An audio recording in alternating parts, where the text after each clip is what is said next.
sai a ce ai alinuhu ma digiri yake da shi. Ya digirin banza ne, mutum ya digiri kuma ya koma yana rawa da 'yan mata, ai digiri ya lalace jama'a. Digiri ya lalace because degree is for character and learning.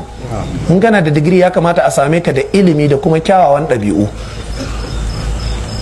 Dan bahaushe ya zo yana rawa da 'yan mata, wannan fitsararre ne, ba shi da kunya. Ina ma'anar digirin? Digiri ya lalace. Saboda haka samarin mu ku ji wannan, kuna cewa ana kada ku jaraba ba kwa karatu ne, ku je ku yi karatu ku gani. A nan ABU yarinya ta rubuta jarabawa,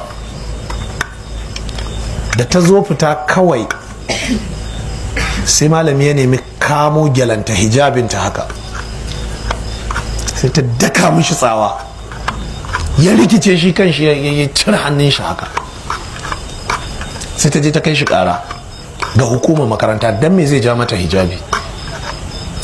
Sai da aka ba shi query, aka ba shi takarda ya zo ya jawabi, aka ladabtar da shi a takaice. Kun san me biyu ba da ya zo makin jarabawa sai ka da ita, ya ka da ita sai ta rubuta ta ce bata yadda ba. Yau me yasa za ta ce bata yadda ba in ta san shakka take da ita?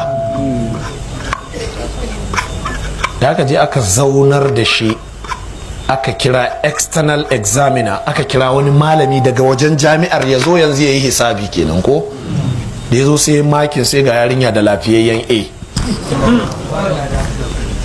Me biyu baya kore shi aka yi. Kana karatun da za ka iya kalubalantar malamin ka haka?